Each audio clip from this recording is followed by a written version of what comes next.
get you Mhm. started. And then you get to settle in for the rest of the day and just, continually sip your coffee or your tea or whatever it is that you do. This is the Power Hour, brought to you each and every day by Power Interfaith. And sitting across from me is none other than Bishop Dwayne David Royster. And sitting across from me is the Reverend Dr. IMAME Mark Kelly Tyler. You got it. And all the way in the studio, in real time, is none other than the queen herself, Kawesa. Kawesa. Good morning. How are Good you both? morning, Kawesa. How you doing today? Oh, I'm just peachy. This Pete, I'm not even sure how to respond to you saying that. I just don't know. I just don't know. How was your ride in today? Fantastic. Oh man. No, it wasn't bad, but it is raining like cats and Mm, dogs out here. So I advise everyone to be especially careful and drive slow this morning. The way that my uh, journey is like I have to be in the left lane because that's my exit, like when I'm coming to get over the bridge. And that's the worst because it's right up against the median and it's just like puddles of water and it's just like, wow. it's great. So yeah, and there's nothing like sideways rain. That's Oh, lovely. Ah, Yeah. ah, So I was like, that what's the must have point of been my pleasant. umbrella? I'm like, I don't need an umbrella now. It's coming under my umbrella. So, but yeah, besides that, I would just tell people to be safe and drive slow. Yeah, because it's a little rough out there. Really wet. Gotcha. And how's the humidity? Is it really hot and humid out there today too? It's not that hot. It's mild. To me, it feels mild. Okay. And it's not really that humid, in my opinion. I don't feel like it is, especially when you consider, the past few days, even like last week when we're talking about it being muggy and sticky. It wasn't really like that. It's just it's wet. That's all that it really is. Mm, mm, Hmm. gotcha. wow. Gotcha. Well, I'll tell you, talk about that weather, Kawesa. Be glad that your route didn't carry you through the New York subway. It flooded yesterday. Wow. Man, I'm looking at Rob Garland's um, picture. He posted some videos on Facebook, one of our Mm, listeners. And there's a lady who's going into the subway. Let me tell you, I don't care what train it is, I would have taken the bus. mm, Going through waist high water in the New York City subway. I don't even want to begin to imagine what's under that water. mhm. I'm like, it's too early in the morning to mess people's breakfast up. So let me just simply say that would be a negative for me. I'm like, yeah, nah, I'm good, bro. I'm gonna take a lift. you Mm, know, yes, $100. I'm like, yeah, I mm. know, I know. I'm gonna have to sacrifice some stuff for the next week, but yeah, I'll be doing that lift. Nah, Wow. not for 250. I'm not doing that.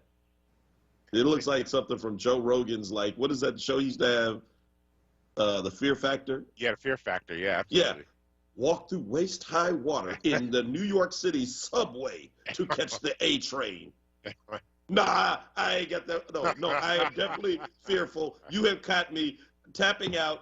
How do I get out of this show, sir? Ah, Damn, that I mean, that they probably still got gators there. You don't know what's in that water bruh, between it's the New rats York. and the Oh, see, you said everything it. else. What? I was trying not to say it. What the rats? Oh, you said it again. See, somebody just put their coffee down and walked away. They're like, you know what? I can't stand y'all right now. That's so gross. Yes. Yeah, man. No, that's I wouldn't be That's, walking in that water. well, Elsa is having her way just roaring up I-95. I mean, that is just an incredible storm. And yeah, it could certainly be worse, but it has definitely brought a lot of flooding. Hey, so, just to recap a couple of things that have happened Sure. this week, before we talk about like the new things that are going on, you can definitely want to talk about a story that you were keeping your eye on. Really a great Feel Good Friday story.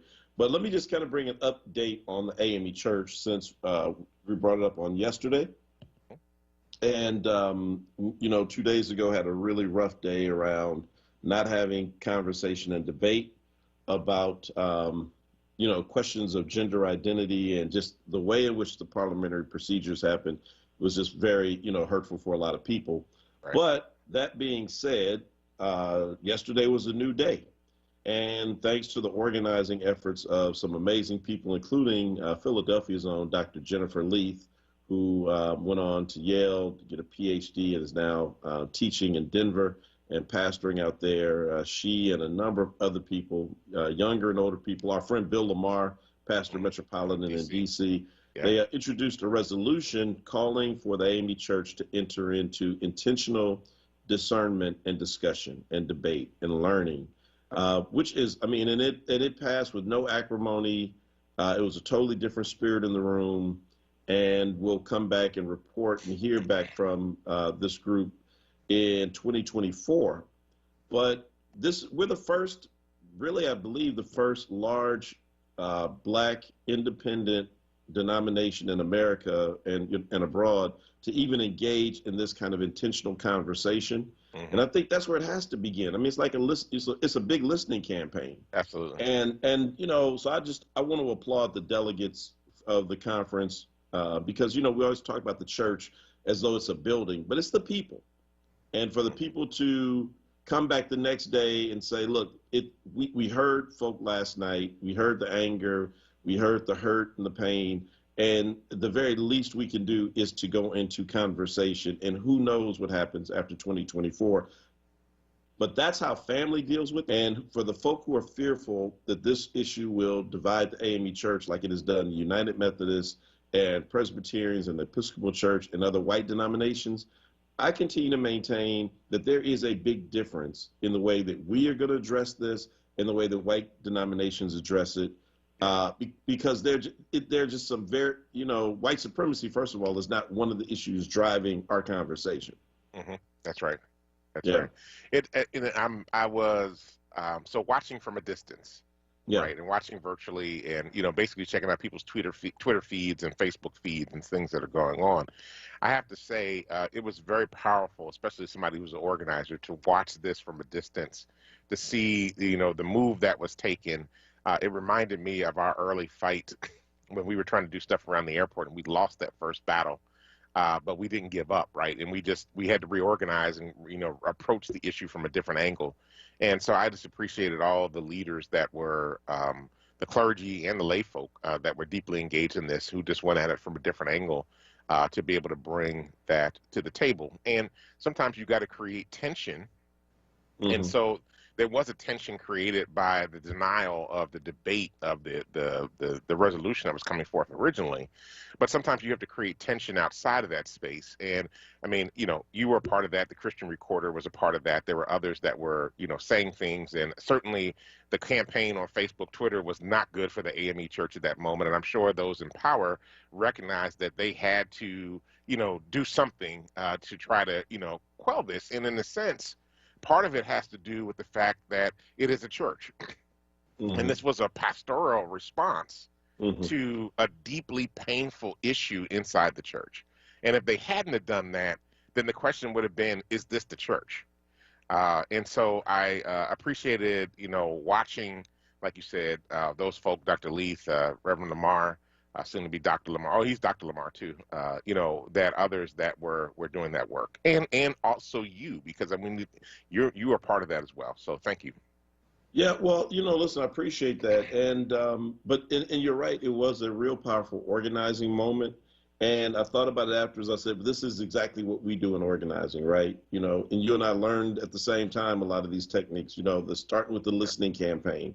And sometimes people just need to hear. So I had a deep conversation with one of the opponents of this yesterday. We had, but we're all friends. We're all family. That's the thing about it. The AME Church is an extremely close denomination. To have 3 million members. We are, those of us who traveled all these meetings, we may fight about issues and things like that. But at the end of the day, we are very, very, very close. And so he was saying to me, man, I just can't. For me, it's scriptural. I can't put my hand on scripture. And I'm like, well, I hear that. I said, and trust me, I was where you are. I was born and raised as a Black man in an inner city, so I was grown up to be as homophobic as the next person. because that's what we do. I mean, what's the worst thing you can say to another black man? Call him that homophobic slur. More than anything else, that slur is like you're supposed to fight if somebody calls you that, right? And if you don't fight, he ain't fighting. Right? So I mean, so I get it. I'm like, bro, at 54 going to 55, I have not come to this place easily. It has come through a lot of, deconstructing and rebuilding, and listening and hearing and meeting folk and understanding. So I'm talking to him like, I know where you are. And I said, but let's keep talking. And you need to have deeper conversations with folk. And he's like, I want to understand it. And I'm like, good. We're about to go into a period of discernment. There's time for people to have real understanding. And again, I say, one of the problems in the white denominations who are going through this is that if you look at the fault line and the churches that are breaking off, they're the same churches that broke off in the 1800s around the issue of slavery. And the ones who supported slavery are also the ones who are not down with this. I find it very interesting. And so there's a fully different context and a different conversation happening there than there is here. And so I don't think whatever we come up with, that it will be as divisive as people are predicting. Well, I hope not. And I hope that there's also a lot of room for healing and in the community over the next few days and the next few years as folk, seek to discern this. And I think it's actually interesting. One of the interview that was done with the Christian Recorder the other day, I think one of the things that's happening is that there are now more millennials that are starting to take roles in the denomination. And I think part of this is also an age thing too. And so it'll be interesting to watch as more millennials begin to take leadership roles in the AME church, how that also begins to flip things as well. Because the millennials and the Gen Zers grew up in a world that's very different than those of us that are Gen X and the baby busters and the baby boomers who have a totally different look at the world. I mean, Gen Xers, I think, are kind of caught in the middle, but the millennials and the Gen Zers kind of see the world very differently. So, and you're starting to get your first Gen Zer clergy coming through now because they're in their early 20s. They're probably in seminary. Maybe the oldest ones are just graduating seminary. And so it's going to be very interesting to watch this clash of culture and clash of ages come through the church at the same time.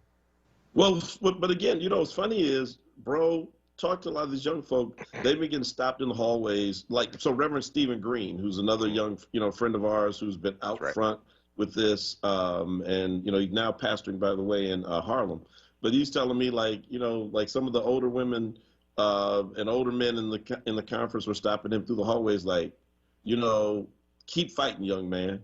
And so because older folk, look, the country, we are part of the country, and so like the country has shifted in attitudes, members of our congregations have as well. And I think that there's an assumption, because sometimes as clergy leaders, we may be in a different place than where the pews are. And sometimes the pews outpace and the clergy have to catch up. And so, I see comments in the thread, this is not about just simply following societal and social trends. It's deeper than that, you all. And that if you understand, the Bible, for folk who are like, whoa. Well, go read the book of Acts and see and look at Peter and his issues with food, and with issues of, circumcision and things of that nature, and women as well, and their own, evolution as well. And I think you might be able to get a broader view at this. So again, but I didn't want the week to end without coming back, since that was such a big story yesterday. So listen, also, and when we come back from the break, let's dig right into the big story of the day that you sent over. But shout out to Toyota, who had a change of heart. Yesterday they saw the light. The Lord spoke to them and said, Toyota Corporation, the Lord said you ought to stop sending money to Republicans who sought to overthrow the election on January 6th. And they said they saw the beam of light, and it was a commercial from the Lincoln Project that pretty much shamed them into it. But nonetheless, Toyota tapped out. They're like, no. If you voted to overturn the election federally or statewide, you get no more Toyota money, and I think that's a good thing. I would totally agree with you. I think that's a wonderful thing that they decided to do that. And maybe now some people will actually go back and start buying Toyota. So you never know. You never know. Right. So, I'm like, I wish there were more companies that were saying that they were doing that, because there were a bunch of companies that were like, oh, we're not going to support these people. And then, like, you go back and check their PAC reports and there's checks. I'm sorry. I'm sorry. I don't like sneezing on the air like that, but sorry about that. We got to take a break. What happened? What happened? My sneezes often sound like telecom companies. We got to take a quick break. When we come back on the other side, we're going to continue with this Feel Good Friday. Hey, if you're in New York, you might want to consider taking the bus today. Don't go anywhere. This is the Power Hour.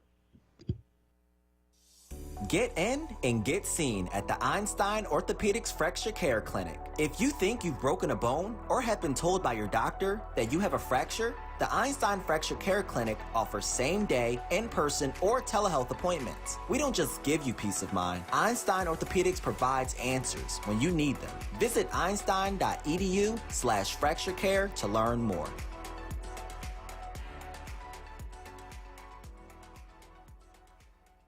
Are you hungry today? Have your taste buds been sufficiently pampered? Call Eatable Delight for succulent and juicy turkey wings, no-filler crab cakes, or tender smoky beef ribs. You can pick up, curbside, or get delivery in Philadelphia, Montgomery, South Jersey, Delaware, and Bucks County. Call 215-236-3900 or stop by 1540 Wadsworth Avenue. That's 215-236-3900, because even your taste buds deserve pampering. The WURD Radio Newsletter, keeping you informed, engaged, and connected. Sign up by visiting wordradio.com. Scroll to the bottom of the page and type your email address under Connect with Us. You'll receive the latest information on WURD Radio, messages from our president and CEO, Sarah Lomax-Reese, exclusive articles and multimedia content, and resources. Stay informed with the WURD Radio Newsletter.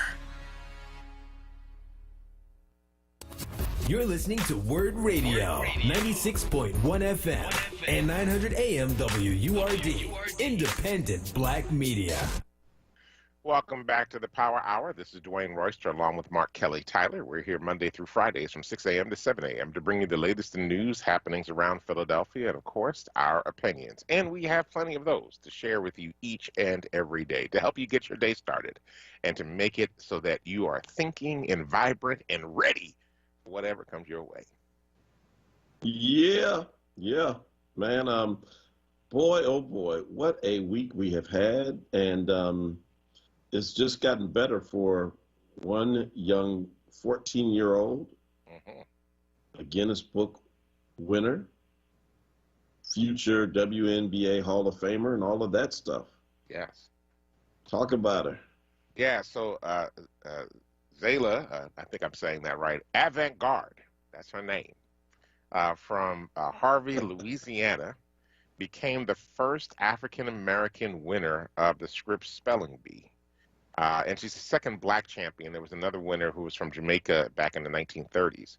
And so she is the first African-American winner from, Harvey, Louisiana, of the Scripps Spelling Bee. It's very exciting for her. She's not normal in the sense that she's already statement. At the age of 14, she already has 3 Guinness Book of World Records for dribbling basketball. It's amazing. She's a bit of a prodigy, it sounds like. They didn't say that in the article, but it sounds like that. Her winning word was Murraya, Murraya. I hope I'm saying that right. I don't know what the word means. Well, it tells you the word is the genesis of tropical Asiatic and Australian trees. And she won on that particular word, which is Murray with an A. Just so people know what it is, but I'm not sure how it's exactly pronounced. But anyway, it's actually a really interesting story about her coming through. Evidently, her father was watching the Scripps Spelling Bee some years ago, and while they were watching he was watching the Spelling Bee. He knows that his daughter had very sharp mental math skills. Thought she would do well at the Spelling Bee. She was in it in 2019, but bowed out in the preliminary rounds. Then came back and decided to try it again. But in the meantime, her parents got her a coach who was the 2015 runner-up of the Scripps Spelling Bee, who was a student at a 20-year-old Yale student, and began working with her. And he was quite amazed at her ability. And then this year she won. So way to go. Her hopes and dreams is that she wants to go play for the WNBA and eventually be a WNBA coach. And she'll be a WNBA coach that can spell very well and do math in the head. She says she wants to coach as well in the NBA. Oh, was that the NBA she said that? Okay. Both. She said she wants to coach in both leagues. She does not want to limit herself. And why not? I mean, men coach women's basketball. Mm-hmm. Why is it strange that women would coach men's basketball? Absolutely.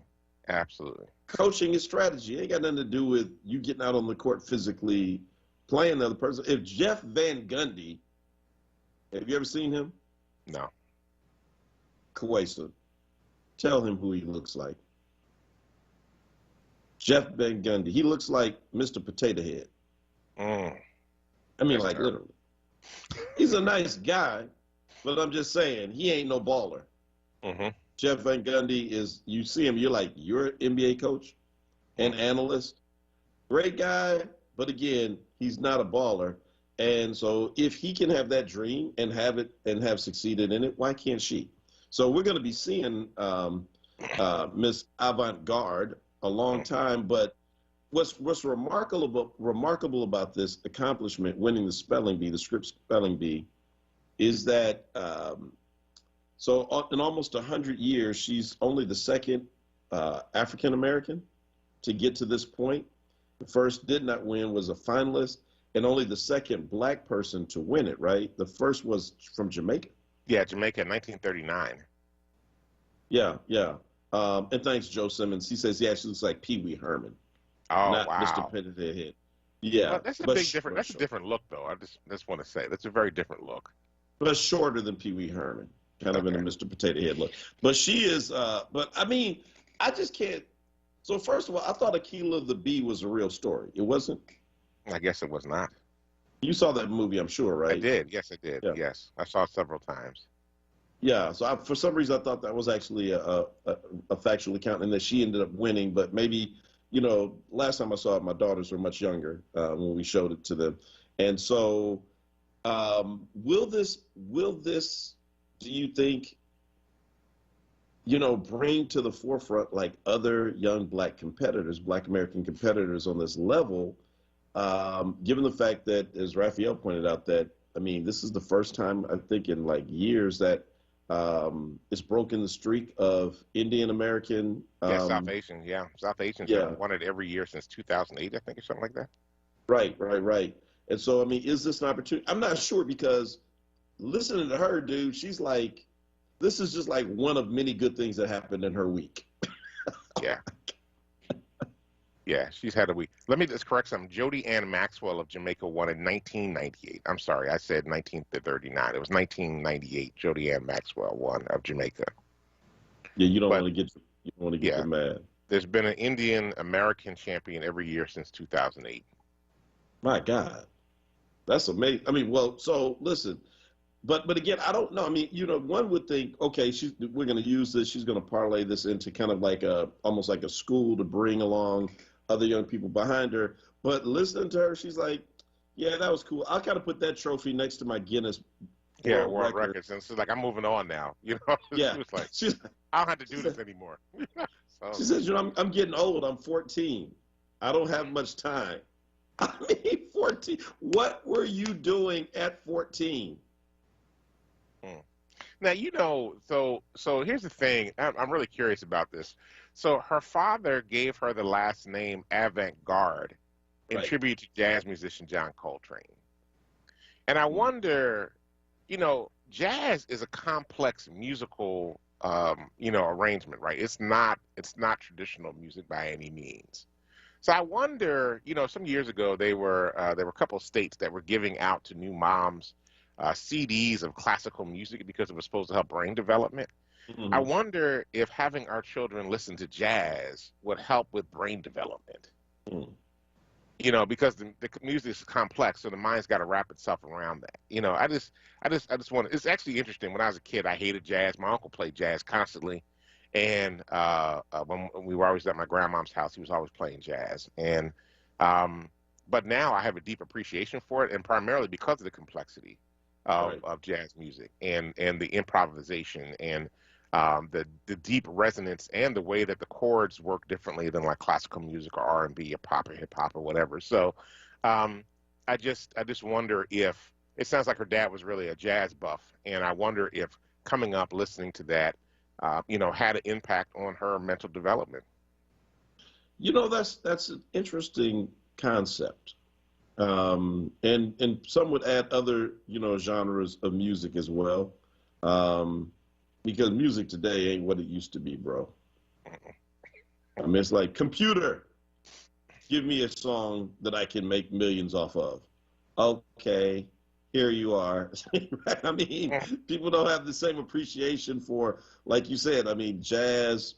I mean, man, heck, I didn't grow up appreciating classical music, but now hearing it, understanding, I'm sure Sheila, who listens to the show, I'm not sure if she's on this morning, who's a musical genius in her own right, could rightly explain that. But I think you're right.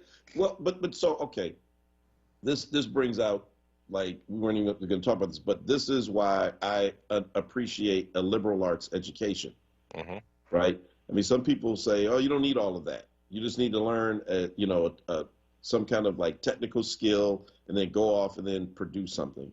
Well, that is important as well. But the thing about a liberal arts education, the reason you're saying, well, I'm studying to be a medical doctor. Why do I need to know about history? Why do I need to take a music class? Why do I need English literature? I mean, this has, why do I need mathematics? This has nothing to do with, open heart surgery. And yet it does. Absolutely. Right? I mean, the world is an interconnected place. And when one thing goes missing, everything is altered. But when that thing is added in, to your point, whether it be jazz or something else, that those things all depend on everything else. I mean, and I don't understand how we believe that somehow you can have public education these days and strip the school of all of these important, supporting pieces like a music program, an art program, a program where children get to go on field trips and experience nature and everything else, because all of those things undergird a quality education, because education is not simply 2 + 2 = 4. Absolutely. Absolutely. I couldn't agree with you more. So a lot of listeners don't know that I'm actually a classically trained cellist. And I started... Whoa. Listeners, bro, I didn't know that. Are you serious? Yeah. You just messing with us this morning? Nope. Please continue. I'm sorry. I learn something about you every day. So, I mean, I started out, I actually have played several instruments over my life. I started out on the acoustic guitar, had piano lessons for years. Oh my God. And eventually played the tenor sax. And interestingly enough, I had an asthma attack while playing the tenor sax. And so then I went to, started playing the cello when I was in 5th grade. And I played the cello from 5th grade all the way through high school. And actually played in a Baroque quartet and a chamber orchestra and some other groups while I was in my early 20s. And, was a classical music guy. I played all those instruments. I played those instruments and played the trombone as well, because it's actually the same clef as the cello, so the notes were easy enough, and just learning the stops, the 7 slides positions on the trombone. So, I've, done some stuff. And I've done some stuff. Man, are you serious? Yeah. Dude, I stopped playing piano at Mary Had a Little Lamb. I learned that, and that was it. My mother, I don't know why she bought that piano. It was like nobody played it. But yes, I do remember that. Dun, dun, dun, dun, dun, dun, dun, and that's it.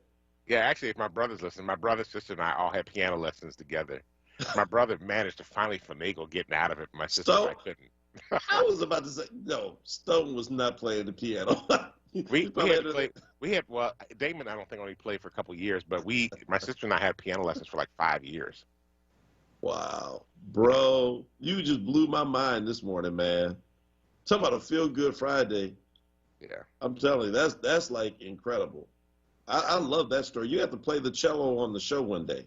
well, I mean, unfortunately, the last one I had, and one of my moves got dropped and broke. So I actually keep saying I'm going to buy a new one and get it, but I haven't done that yet. And so I got to go around and do that. But hey, wait a minute, Kwesa played the alto sax.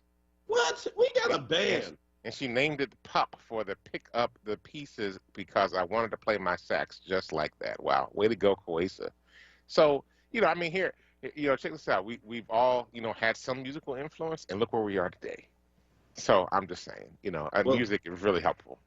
You're being kind to me. No, I did not, but but I do deeply appreciate it. I mean, I think your point is right, and that and again, and you look at this. One of the things I love about Zelia and her story. Again, if you're just tuning in, we're talking about the young woman Zelia Avant-Garde who won the Scripps National Spelling Bee in Orlando at the ESPN headquarters. I think First Lady Jill Biden was there as well. She was scheduled to be there. She spoke. I don't know if she was present, but she might have sent a video in or something, but she spoke at the thing. I saw, that's the story I saw said she was supposed to be there in person. Maybe she was, yeah.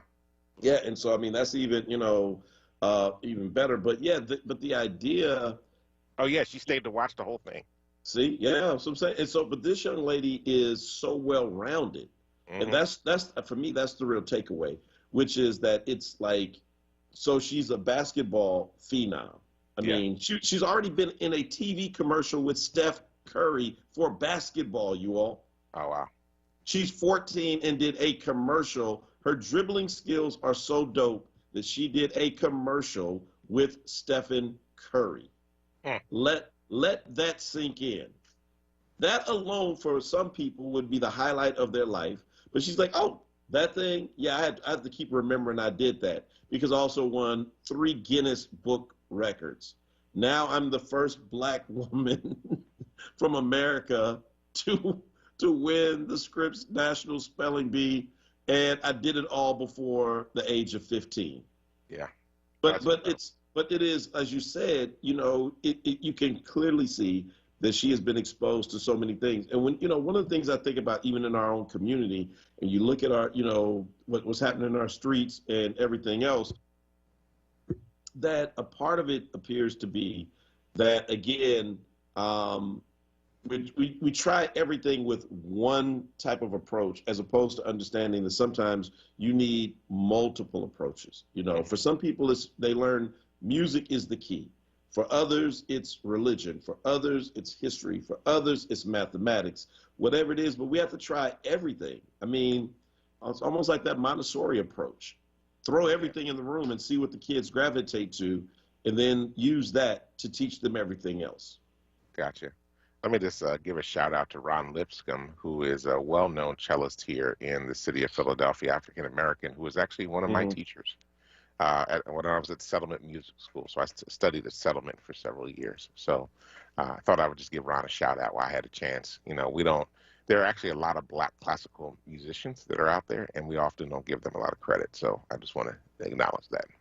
Man, that is so, I am inspired, and again, these stories, these are the stories that we need to share with our children and our grandchildren and the young folk that are, in our lives. And because again, people are saying, well, I can't do it. Look, she's from Harvey, Louisiana. You probably never even heard of Harvey, Louisiana. Not Shreveport, not Baton Rouge, not New Orleans, Harvey. Where is that? Right? I'm actually getting ready to go look it up. I'm like, yeah, where is Harvey, come to think of it? Exactly. Let's get some demographics on Harvey, Louisiana, and figure out what the deal is here. Harvey, Louisiana's got a population of 20,000 people. Right. It's in Jefferson Parish. Well, you know what they're doing this morning in Harvey? They're updating their wiki page. It's a majority minority population, so it's all Black community. And there's a question out there on the internet: is Harvey safe? Which is, that sounds. Well, we don't know if it's safe, but they can spell. They can spell. They got somebody there that can spell now. She's gonna have a ticker tape parade when she gets back. And it is. Let's see. Oh, actually, it is 43% white, 41% African American, 0.4% Native American, 6.8% Asian, 0.1% Pacific Islander, 5.6% is some other race, and 13.4% are Latino. So it is it's a very mixed community that's there as well. Wow, that's really cool. Anyway, it's also 0.00001% National Spelling Bee champion. There you go. That's gonna be on the sign. You're gonna roll through Harvey one day, like literally somebody has to like put on the show in the chat one day after you've driven through Harvey on some like road trip. And it's like, welcome to Harvey, home of the National Spelling Bee champion. Absolutely. They have a big sign, Zala Avant-Garde. There you go. Avant-Garde. Yes. Yeah.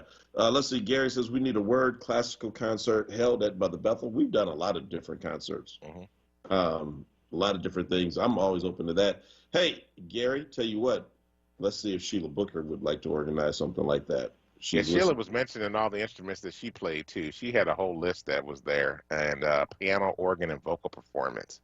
Sheila she is an instrument. If you ever seen her direct and sing, I've heard her. She is a musical instrument in and of herself. Love Sheila Booker. We got to take a quick break. When we come back, we'll continue this conversation and give you an update on Royster's favorite person, Edward Cagney Matthews of Mount Laurel. He of the racist rant is back in trouble with the authorities. He just got out of jail. I mean, he got new charges.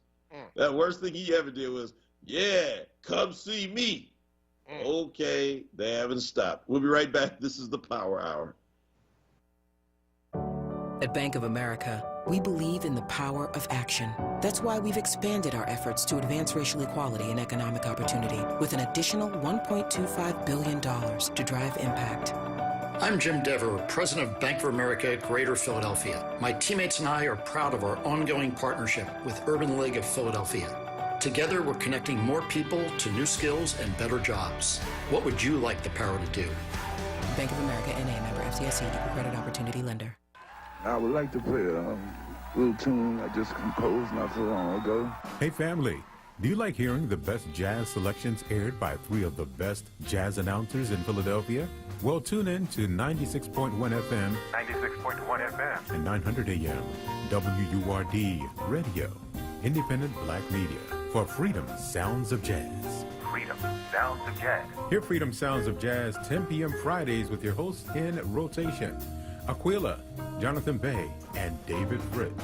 That's 10 p.m. Friday nights on WURD 96.1 FM and 900 AM, independent black media.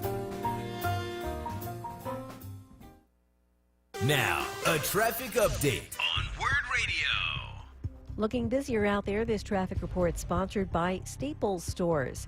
Let's start out looking at the Schuylkill Expressway, eastbound 76 slowing Montgomery to Spring Garden, westbound Heavy Broad to Passyunk and City to Belmont. Southbound 95, that's starting to be congested from Cottman to Bridge Street and from Allegheny to Girard. There is also an accident off to the shoulder southbound as you approach Allegheny. Your South Jersey backups on northbound 295, crash blocks 2 right lanes as you approach 42. You're jammed from Delsey Drive on up. Staples Connect can help your business grow with custom printed sales and marketing materials.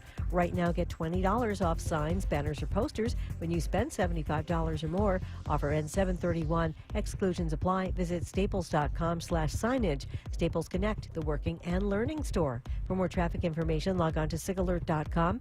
I'm Jenny Robinson with your Philadelphia area traffic.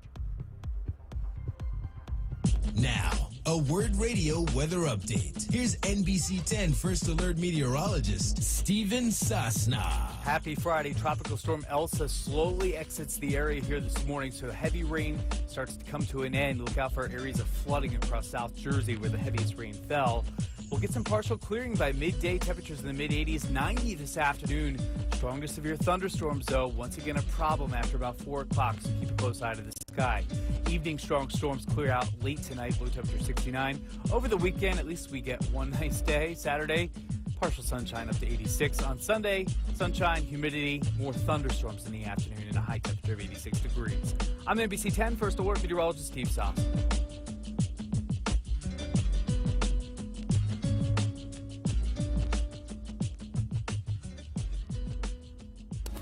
You're listening to WURD Radio, 96.1 FM and 900 AM WURD, independent black media. Welcome back to the Power Hour. This is Dwayne Royster along with Mark Kelly Tyler. We're just wrapping up a conversation about Zaila Avant-Garde. Did I say that right? Quasi was trying to get to say it right. I'm trying to say it right. Yeah, we screwed up. Yeah, we did. We messed it up bad. But I also want to say, if you want to see her and her basketball tricks, go to YouTube and put her name into the search box in YouTube. There's a bunch of videos that come up showing her with her basketball skills, playing basketball the time she was with Steph Curry. Check it out. Really powerful young lady. We're proud of you, Zaila, and we hope much success for you in the future. Yeah, hey man, and let me tell you, the Facebook chat is like exploding with everybody who's played an instrument before. Mm-hmm. And folk are chiming in. Nene studied the organ and violin in the 5th and 6th grade at Harrison. And wow, said that it's a shame that Afro-descended children do not have fine art, music, dance, acting as part of their daily education. And like I said again, I think that my appreciation for liberal arts, and this was a big debate between Du Bois and Booker T. Washington. Yeah, absolutely. Booker T. was like, no, people just need to trade. They got to get to work. And I get that, because people do need to get to work and need some kind of like trade. But Du Bois was on the other side, and I don't think they appreciated what they were both saying was right, but you need both, not either or. Mm-hmm. Because the thing about expanding your mind and having a larger number of disciplines to draw upon is that when you have moments of crisis and conflict, you're able to pull upon other kind of things that it's like, yeah, you were trained in this, but actually it was my knowledge of, this other thing that's totally unrelated and disconnected that gave me insight in how to fix this problem. And so, and that's the value. In fact, that's the value of having a really good team around you as well in anything that you're trying to accomplish. But I just think that a part of the reason that many people suffer is that we are just too narrow in the ways in which we look at things around us. Absolutely, absolutely. And I have a deep appreciation for the arts. Now, unlike Sheila, I can't sing a lick. You really don't want to hear me sing. I mean, I have like 2 songs I sound decent on, and then that's it. But, I love the instruments, played many of them, and shout out to Philly Public Schools. Although I started the guitar and piano outside of school, it was Ada Lewis Middle School that I started playing the cello. And when I got to Amy Six Middle School, Philadelphia's own Tony Williams invited me to go and to play with the Stanton Teenage Jazz Band, so which actually helped to form the Pieces of a Dream. So I did that for a very short period of time with them. I was trying to learn. And, I mean, one of the interesting things about that group is that we actually had to go take music theory classes. And I was like a 6th, 7th grader at the time. My mind could not wrap my head around music theory at that point. I mean, I was able to do it much later on. But, it was those kind of things and that kind of investment. And, a lot of folk that know Tony Williams, he's driving around in a green Mercedes-Benz. But he was a sax player here in Philly and well-known in the jazz set. Appreciated Mr. Williams, and he was also the vice principal at Amy Six Middle School too. It was and it was actually funny. Some years ago, I did a wedding, and his band was playing the wedding. He saw me. I'm like, Mr. Williams, I hadn't seen you in like 20 years. Right. Being able to go back and talk to him, and he remembered who I was. And I was really grateful for that. So, I mean, just a big shout out to all the Philly musicians and all the Philly music teachers and folk that really poured into me and others throughout the year. So we had a deeper appreciation of the gifts and the talents, and also see Black folk doing this kind of music. So, Sheila said, Black folk don't really have deep appreciation for African American classical musicians, and I would totally agree with that. And I think we need to change that, because there's a gift and a talent that comes with being able to play classical music, and it also helps. I do think it really does help with mind development and being able to understand complex theories in much the same way that jazz does. Being able to play that music, understand the theory behind that music, and it does apply to many other things in life.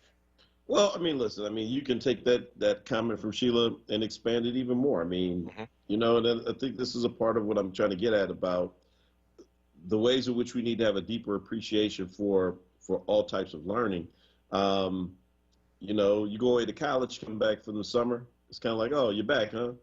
You go off and do some time, and you come back, and everybody throws you a big party. It's like, it's like, wait a minute. We should throw a person a party when you've been away and you come back, a returning citizen. But we should also treat, our college students like that as well. And sometimes I don't think we fully appreciate, as a community, again, I don't think it has to ever be either or in these kind of moments, right? It can be both, and we can have an appreciation for both. So Joe Simmons says that he was the first chair, where is that? So Joe Simmons, one of our longtime listeners, Joe says, first chair alto at Camden Catholic High until 10th grade. Then I grabbed that rock. So he started playing basketball. But I got to imagine if Joe came on, he talked about how what he learned in music and, being a part of, an orchestra and a band also impacted how you play as a teammate. That's right. Right. One band, one sound. Isn't that what they said from Drumline? Right. And if you're playing on the team, in basketball, again, it's the same thing, that you're moving together. You're not out there. Some people, I guess, don't do it that way. And it's just, give me the ball and y'all stand over there and I'm going to take over. Well, okay. But, that's not how it was designed. So folk are having a good time with this conversation. Oh, Rev, look at Joe Simmons in the comment. He says, Rev, I finally agree with you. Of course you do, because I'm complimenting you. But knowing you would have found some way to disagree with that.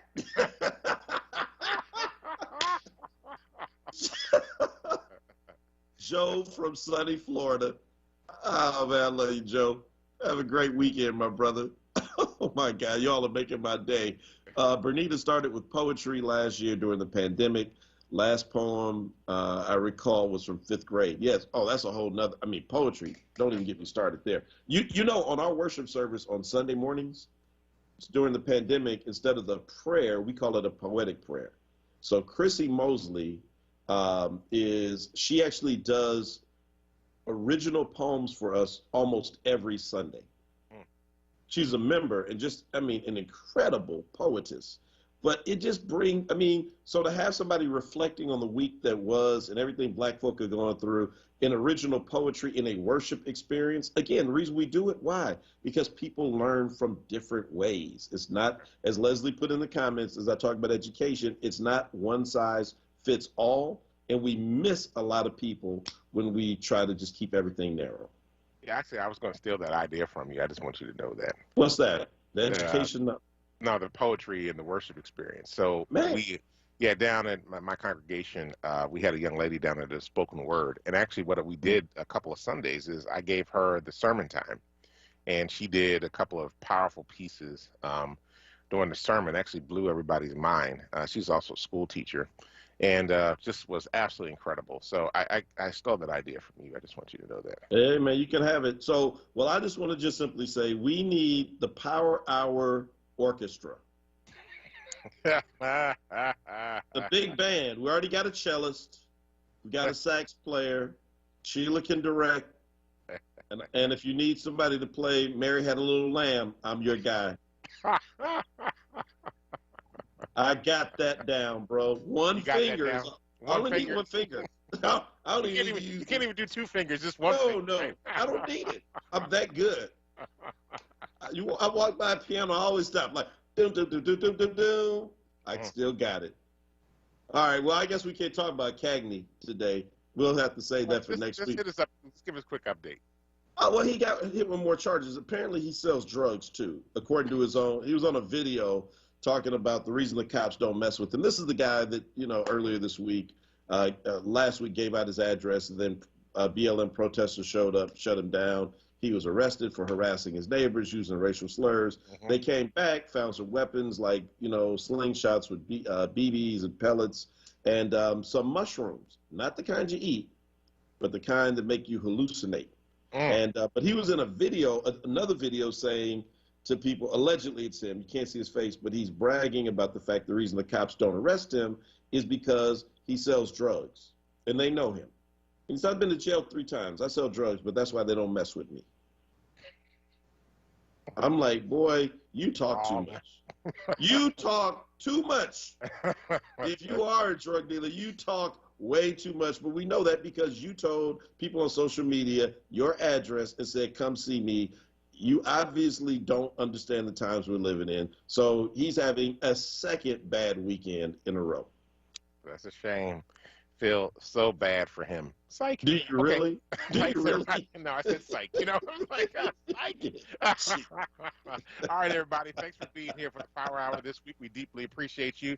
Thank you for Quaisa for holding down the boards, Reverend Tyler for what you do each and every day. Thank you to all of our listeners out there that have checked us out through the various media outlets you're able to do it on the air, through the app, through the internet. You've been able to check us out through Facebook, Twitter, and not Facebook, Twitter, but Facebook, YouTube, and Twitch. You might even be listening to us through Alexa. Hey, Alexa, turn on WURD Radio. We deeply thank you for all of that. Stay tuned now for Wake Up with WURD with Solomon Jones. And family, do us a favor. Go out, change the damn world, because if you don't, nobody else will.